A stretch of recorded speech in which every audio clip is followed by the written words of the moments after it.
بسم اللہ الرحمن الرحیم۔ مسائل اور معلومات کے سلسلے کا ایک اور پروگرام لے کر انور سعید آپ کی خدمت میں حاضر ہے۔ آج سوچا کہ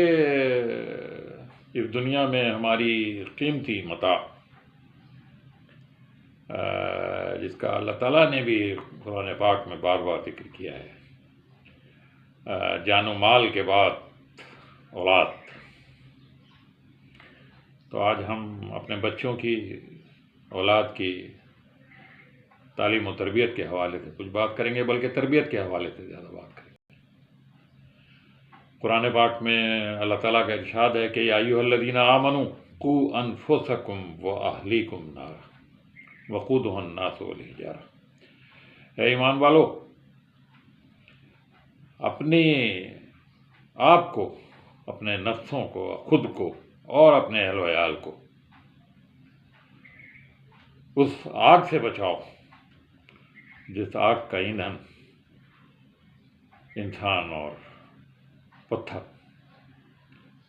اسی طرح احادیث میں بھی بچوں کی تربیت کے حوالے سے، بچوں کے ساتھ حسن سلوک کے حوالے سے بہت ساری باتیں آئی ہیں، اور یہ تو بہت مشہور حدیث ہے جس کا مفہوم کچھ اس طرح سے ہے کہ من لم یرحم صغیرنا ولم یوقر کبیرنا فلیس منا۔ جس شخص میں اپنے بچوں کے لیے، اپنے چھوٹوں کے لیے رحم نہ ہو، جو رحم نہ کرتا ہو، اور جو اپنے بڑوں کی عزت نہ کرتا ہو، توقیر نہیں کرتا ہو، وہ ہم میں سے نہیں۔ یعنی مسلمان ہونے کی ایک ذمہ داری، ایک فرض، ایک نشانی یہ ہے کہ ہم اپنے بچوں پر رحم کیا کریں، ان کے ساتھ شفقت سے پیش آیا کریں۔ آج کل کے دور میں بچوں کی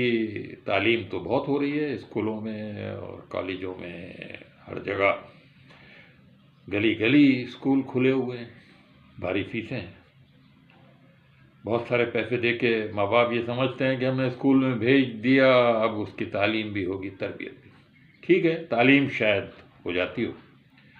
تربیت نام کی کوئی چیز تو ان اسکولوں میں مشکل سے، شاید کچھ اسکولوں میں تربیت کا بھی انتظام ہو، جو ہاسٹل وغیرہ ہوتے ہیں رہائشی، وہاں شاید، لیکن تربیت کر بھی نہیں سکتے 4-6 گھنٹے میں، کیسے تعلیم ہی دے دیں تو بہت بڑی بات ہے۔ بہرحال ماہرین نفسیات کا اور ماہرین تعلیم کا یہ کہنا ہے کہ بچوں کی زندگی کے 3 ادوار،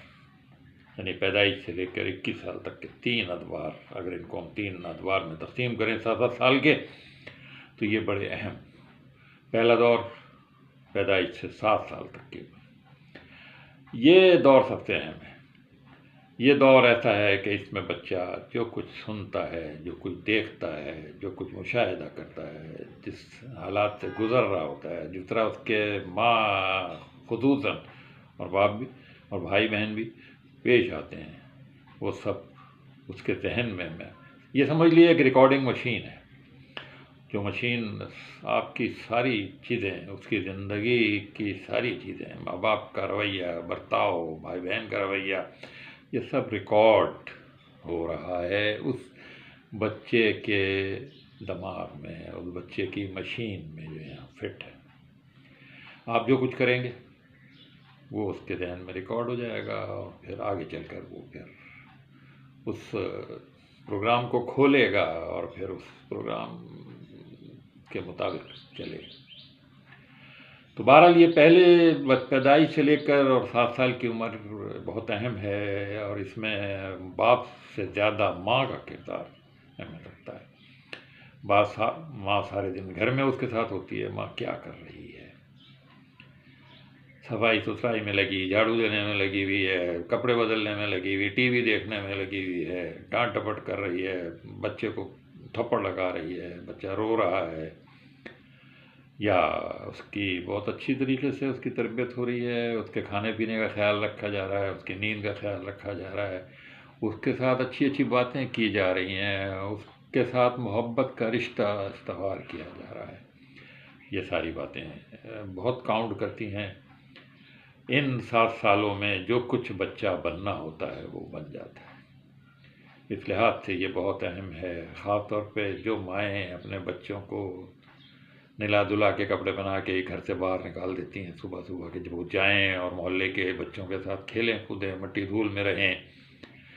جو مکھیاں اڑ رہی ہیں منہ پہ اور غلط قسم کی چیزیں وہ کھا رہے ہیں، مٹھائیاں کھا رہے ہیں، آئس کریم کھا رہے ہیں، نقصان دہ چیزیں کھا رہے ہیں، وہ اپنی جان چھڑا لیتی ہیں، خود باہر چلی جاتی ہیں، اندر رہتی ہیں، بچوں کو دروازے سے باہر نکال دیتی ہیں، پھر اپنے کام کرتی رہتی ہیں۔ یہ ایک رویہ ہے، کہاں تک درست ہے؟ یہ بہت غلط رویہ ہے۔ یہ جو کچھ بچوں کے ساتھ ہوتا ہے یہ آگے چل کر پھر ان کو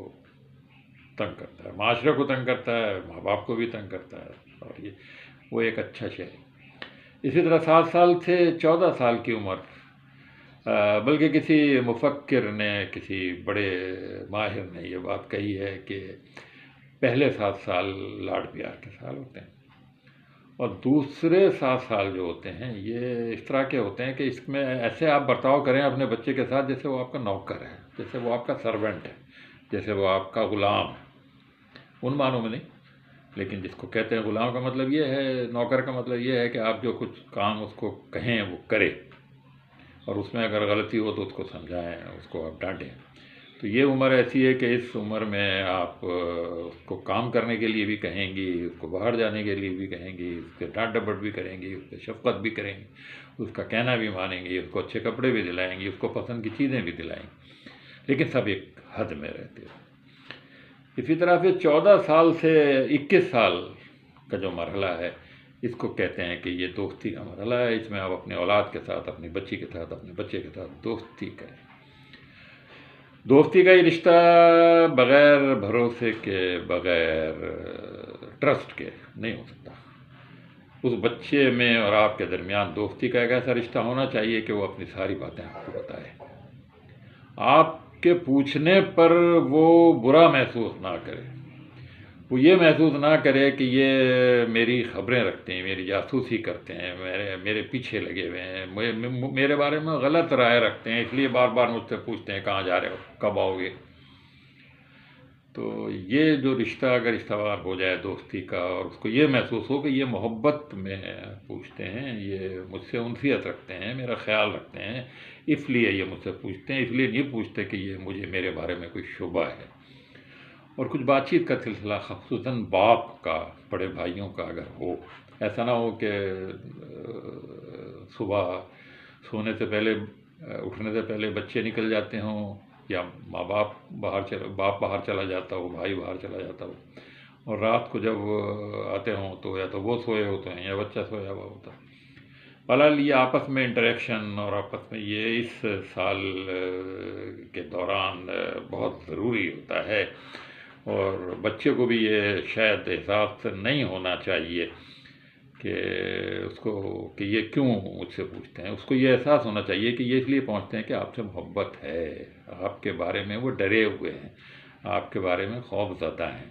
اس لیے وہ بار بار پوچھتے ہیں کب آؤ گے، کیسے آؤ۔ جو حالات ہیں آج کل شہروں کے اور ملک کے، ان میں یہ ایک لحاظ سے مفید بھی ہے کہ ماں باپ کو پتہ کہ ہمارا بچہ کہاں ہے اور وہ کیوں نہیں آ سکا، ٹریفک کی وجہ سے نہیں آ سکا، کسی اور وجہ سے نہیں آ سکا، خدا نخواستہ بہت ساری وجوہ ہو سکتی ہیں آج کل کے حالات۔ تو یہ 3 درجے ہیں، 3 ادوار ہیں، ان میں بچے کی تربیت پر بہت زور دیا جا سکتا ہے۔ اور پھر جب 21-22 سال کا بچہ ہو جائے تو پھر والدین کو، پچھلے زمانے میں تو بہت پہلے سے لوگوں کو فکر ہو جاتی تھی بچیوں کی شادیوں کے بارے میں، یہ بھی ایک طرح کی ذمہ داری ہے ماں باپ پر۔ یہ ٹھیک ہے کہ اپنی مرضی سے آج کل لوگ یہ کام کرتے ہیں، لیکن اگر ماں باپ کی مرضی شامل ہو، ماں باپ کی ویریفیکیشن شامل ہو، ماں باپ کی تائید شامل ہو، ماں باپ کی جانچ پڑتال شامل ہو، تو پھر اس کے اچھے نتائج نکلتے ہیں۔ تو یہ بچوں کی تربیت کے لحاظ سے ایک مختصر سی بات تھی جو آپ کی خدمت میں عرض کی۔ انشاءاللہ والدین کی کیا فرائض ہیں بچوں کی تربیت میں، یہ تو آپ کو پتہ ہے، لیکن بچوں کے جو فرائض ہیں اپنے والدین کے بارے میں، ان کے بارے میں بھی انشاءاللہ بات کریں گے۔ انور صاحب کو اجازت دیجیے، اللہ حافظ۔